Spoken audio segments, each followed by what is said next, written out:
Hello friends, स्वागत है आपका हमारे चैनल पर जिसका नाम है पृथ्वी स्टडी पॉइंट। क्लास है इंजीनियरिंग की और सब्जेक्ट है मैकेनिक्स ऑफ सॉलिड। और आज की क्लास का टॉपिक है बच्चों strain energy due to impact load. जैसा कि आपको पता है कि इससे पहले हम दो डेरिवेशन कर चुके हैं, strain energy due to gradually applied load और strain energy due to suddenly applied load.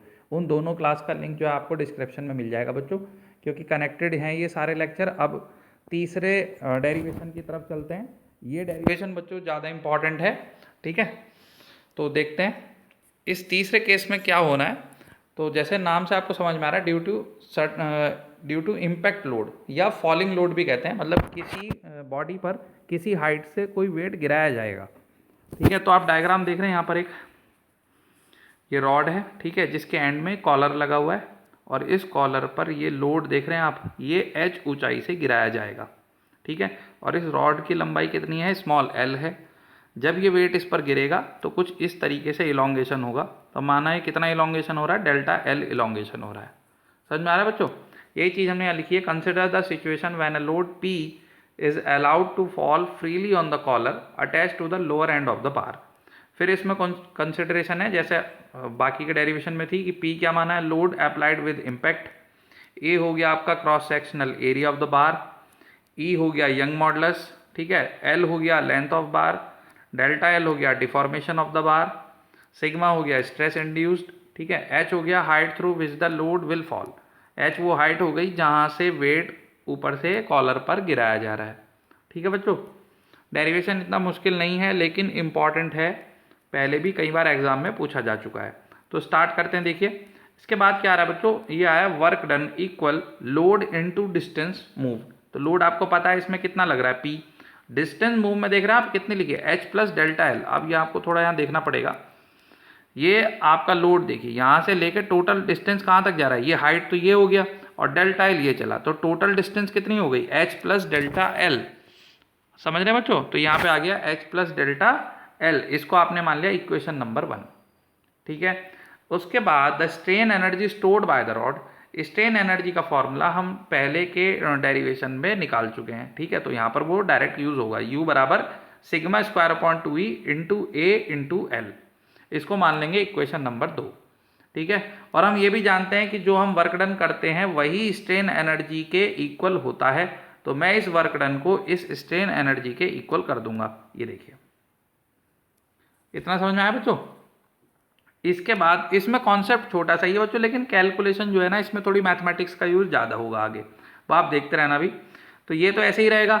अच्छा, ये डेल्टा एल की वैल्यू मैंने पिछले दोनों डेरिवेशन में करके दिखाई, यहाँ भी करके दिखा दी, क्योंकि कुछ बच्चे ऐसे होते हैं कि जो मान लो इसी वीडियो पर आए हैं वो डायरेक्ट मतलब पहले के 2 क्लास नहीं देख रखी है, तो इसलिए यहाँ बताना पड़ता है। E बराबर होता है डेल्टा एल अपॉन एल, और हुक के नियम से E बराबर सिग्मा अपॉन ई भी होता है। जब आप इन दोनों को चीज़ों को मिला के लिख देंगे इस तरीके से, तो और ये L मल्टीप्लाई में चला जाएगा, तो डेल्टा एल बराबर आ जाता है बच्चों सिग्मा एल अपॉन ई। मैंने बोला हुआ है कि कुछ बच्चे इसे डायरेक्ट भी याद कर सकते हैं, और जिनको याद नहीं होगा वो इस तरीके से इसको बना सकते हैं, ठीक है। तो इस डेल्टा एल की वैल्यू सिग्मा एल अपॉन ई बच्चों यहाँ पर पुट कर दी जाएगी। उसके बाद क्या होगा, आप देखिए, अब सिंपल मैथमेटिक्स के स्टेप चलेंगे। इस P की दोनों अंदर मल्टीप्लाई कर दी, उसके बाद ये दोनों टर्म उधर ले जाएंगे, निगेटिव में चले जाएंगे, इक्वल में 0 आ जाएगा, ठीक है बच्चों। उसके बाद हमने क्या किया, सिग्मा स्क्वायर पहले लिख लिया, बाकी जो बच गया एल अपॉन 2E वो आगे लिख लिया। ऐसे ही यहाँ पे सिग्मा पहले लिख लिया, पी एल अपॉन ई आगे लिख लिया, और यहाँ पर ये पी एच हो गया। उसके बाद हमने क्या किया है, E अपॉन ए एल से दोनों तरफ मल्टीप्लाई कर दी है, E अपॉन ए एल से, ताकि बच्चों ये टर्म थोड़ी कम हो जाए और सिग्मा स्क्वायर अकेला हो जाए। ये देखिए मैंने यहाँ पे लिख के ही दिखा दिया है ताकि आपको कोई कन्फ्यूजन ना रहे। सबके साथ E इंटू ए एल लिखा है, इधर तो 0 हो ही जाएगा, जो जो कैंसिल आउट हो रहे हैं उन सबको कैंसिल कर दीजिए, ठीक है। देख रहे हैं ना आप, E से E, L से L, यहाँ पर L से L, E से E, A से A, तो जो बचेगा वो ये बचेगा, sigma square upon 2 minus sigma P upon A minus P H E upon A L. तो ये कुछ बच्चों क्वाड्रेटिक इक्वेशन जैसी बन रही है, ये आप 9th क्लास में और 10th क्लास में मैथमेटिक्स में पढ़िए अपने। ये क्वाड्रेटिक इक्वेशन की स्टैंडर्ड फॉर्म होती है, ax square plus B X plus C बराबर 0, ठीक है। और हिंदी में यूपी बोर्ड में कहते थे श्रीधराचार्य नियम से फॉर्मूला निकालने को, और सीबीएसई बोर्ड में कहते हैं क्वाड्रेटिक फार्मूला, ठीक है। तो ये क्वाड्रेटिक फार्मूला होता है x बराबर minus b plus minus b square minus 4ac upon 2a। ये आपको याद होना चाहिए, ये आपने पहले भी पढ़ रखा है। तो ये इक्वेशन बच्चों देखो एक्स स्क्वायर के टर्म में, और यहाँ हमारी जो इक्वेशन बन रही है वो सिग्मा के टर्म में बन रही है। तो जाहिर सी बात है यहाँ से x की वैल्यू मिली है, तो इस इक्वेशन से हमें सिग्मा की वैल्यू मिलेगी, मतलब हमें स्ट्रेस मिलेगी, वही तो हमें निकालनी है। ठीक है, तो अब क्या करेंगे आप देखिए, इसको कंपेयर करेंगे। जो एक्स स्क्वायर के साथ है वो a है, यानी कि यहाँ सिग्मा स्क्वायर के साथ जो है वो 1/2 है, तो ये a की वैल्यू हो गई। ऐसी b की वैल्यू निकालेंगे बच्चों, तो जो सिग्मा के साथ है वो b है, माइनस का p/a, और जो c है वो कांस्टेंट है, ये पूरा आ जाएगा यहाँ पर। इतना समझ में आ रहा है आपको बच्चों? सिंपल मैथमेटिक्स के चल रहे हैं, इस तरीके के क्वेश्चन सभी बच्चों ने मैथ्स में कर रखे हैं। उसके बाद क्या करना है, ये a b c की वैल्यू बच्चों इस फॉर्मूले में पुट कर देनी है, तो हमें सिग्मा की वैल्यू मिलेगी। ये देखिए यहाँ पे आ गया माइनस b की वैल्यू लिख दी, plus minus b square minus 4 into a into c/2a। उसके बाद फिर कैलकुलेशन होनी है, माइनस माइनस प्लस हो जाएगा, ये स्क्वायर हो जाएगा। यहाँ पर भी देखो बच्चों माइनस माइनस प्लस हो जाएगा, और इस 2 से 4 कट जाएगा, तो 2phe/al ये वाला स्टेप आ जाएगा, और ये 2 से 2 ये कट जाएगा, नीचे अपॉन में 1 आ जाएगा। ठीक है बच्चों, उसके बाद एक और मैथ्स का स्टेप होगा यहाँ पर। ये देखिए इन दोनों में p²/a² अगर कॉमन ले लें, ये थोड़ा समझ लेना बच्चों, अगर p²/a² कॉमन ले लिया हमने, तो यहाँ पर क्या बचेगा बच्चों, 1 बचेगा। ठीक है, अच्छा दूसरी चीज, कॉमन लेने का मतलब होता है इस वाले टर्म को इससे डिवाइड करना। अब थोड़ा ध्यान से देखना बच्चों, अगर मैं इस टर्म को इससे डिवाइड करूंगा, तो डिवाइड में हम जानते हैं कि जब डिवाइड करते हैं तो साइन मल्टीप्लाई कर लेते हैं, और जो नंबर होता है वो ऊपर जाके पलट जाता है। तो ये देखिए a²/p² हो गया। ठीक है, ये भी आपने मैथ्स में पढ़ रखा है, बेसिक रूल है कि भाई हमने p²/a² कॉमन लिया, कॉमन लेने का मतलब होता है डिवाइड करना। तो जब इसको इससे डिवाइड करा तो 1 आ गया, इसको इससे डिवाइड करोगे तो क्या होगा बच्चों, ये ऊपर जाएगा, मल्टीप्लाई का साइन लगेगा और उल्टा हो जाएगा। ये सब ने मैथ्स में पढ़ रखा है। ठीक है, तो ये जब आप इसकी कैलकुलेशन करेंगे, एक a से a कैंसिल हो जाएगा, p से p कैंसिल हो जाएगा।